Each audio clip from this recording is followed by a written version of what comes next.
Hurmatli Prezidentimiz Mirziyoyev Shavkat Miromonovich Andijon viloyat Baliqchi tuman Chinobod qishloq Bog'i Eram ko'chasi 2018-yilda qurilgan yangi 2 qavatli uylarda yashovchi fuqarolar nomidan sizni tug'ilgan kuningiz bilan chin yurakdan tabriklaymiz. Sizga va oilangizga baxt tilaymiz. Ishlaringizga omad tilaymiz. Hamisha kulib va xursand bo'lib yuring. Charchamang.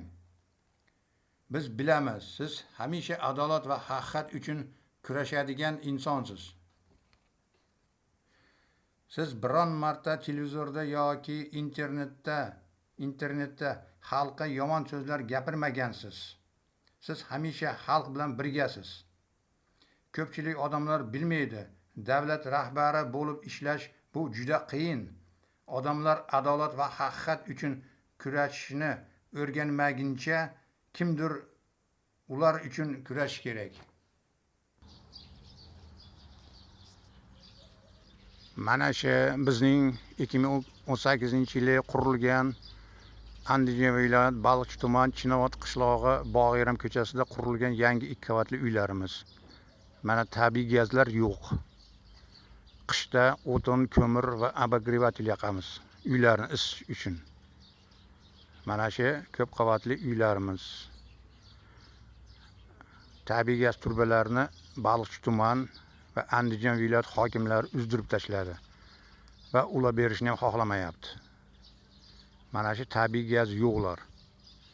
Ko'p qavatli uylarimiz 2018-yili qurilgan.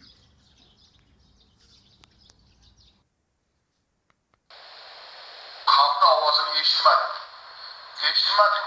Erkinlik nafasi yoqadimi? Menga yoqadi. To'g'ri, menga qiyinroq bunday ishlash. Hamma aytadi, "Yo'q qo'y" deydi. Yo'q, yo'qlayman. Yana oldingida prokuror, SMB tekshiruvchi bo'laversinmi? Biz niyatimizga yetdikmi? Birimiz ikki bo'ldimi? Shuning uchun erkinlik nafasi ommaviy axborot vositalarida do'st bilib, nur ustida nur gapirsin, adolatli gapirsin. Tanqid qilsin, to'g'ri tanqid bo'lsin. Shu qishloqqa, maktabga, ta'limga foydasi bo'lsa, nur ustida nur. Men har kuni o'qiyman, internetda ham o'qiyman. Hamma kim qanday gapirgan vaqtim boricha bir 2 soat qo'limga qalam olib, o'zimga yozib olib, baribir 10 ta fikrdan 9 to'g'ri bo'lib chiqadi. Zamonaviy rais eng kamida har bir mahallada kamida 20 tadan xizmat sohasida o'zini mahallasini rivojlantirish kerak. Kutib o'tirish kerak emas. Qo'lida imkoniyati bor, qo'lida puli bor, sharoiti bor, hokim yordamchisi bor, yoshlar vakili bor, ayollar faollari bor, uchastkovoylar bor. Odamlar ham anoyi emas. Endi u mahalla raisidan talab qiladi, meni hayotimni yaxshila, meni guzarimni yaxshila, meni yo'limni to'g'irla, suvimni to'g'irla, ish joy ber deydi. Odamlar albatta qiynalganini men o'zim sezaman. Lekin shu vaqtgacha bizda bunday tizim yo'q edi. Agar xizmatlarni 20 tadan har bir mahallada qilsak, tasavvur qilgan qanday o'zgarish bo'ladi. Men yerdagi e'lon qilinsa bilaman. Xudoga shukr, men 10 yil bosh vazir bo'lib, kabinet qarovlab o'tirganim yo'q.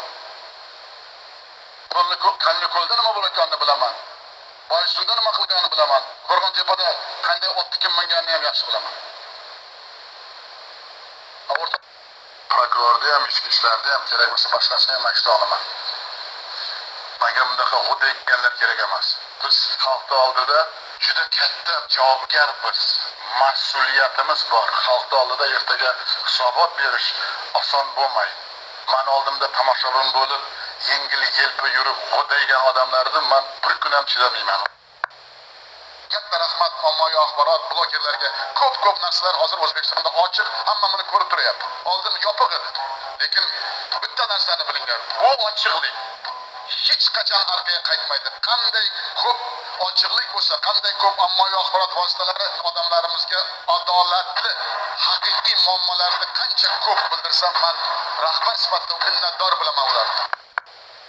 O'zbekiston xalqiga sadoqat bilan xizmat qilishga, respublikaning konstitutsiyasi va qonunlariga qat'iy amal qilishga, fuqarolarning huquqlari va erkinliklariga kafolat berishga, O'zbekiston Respublikasi Prezidenti zimmasiga yuklangan vazifalarni vijdonan bajarishga tantanali qasamyod qilaman.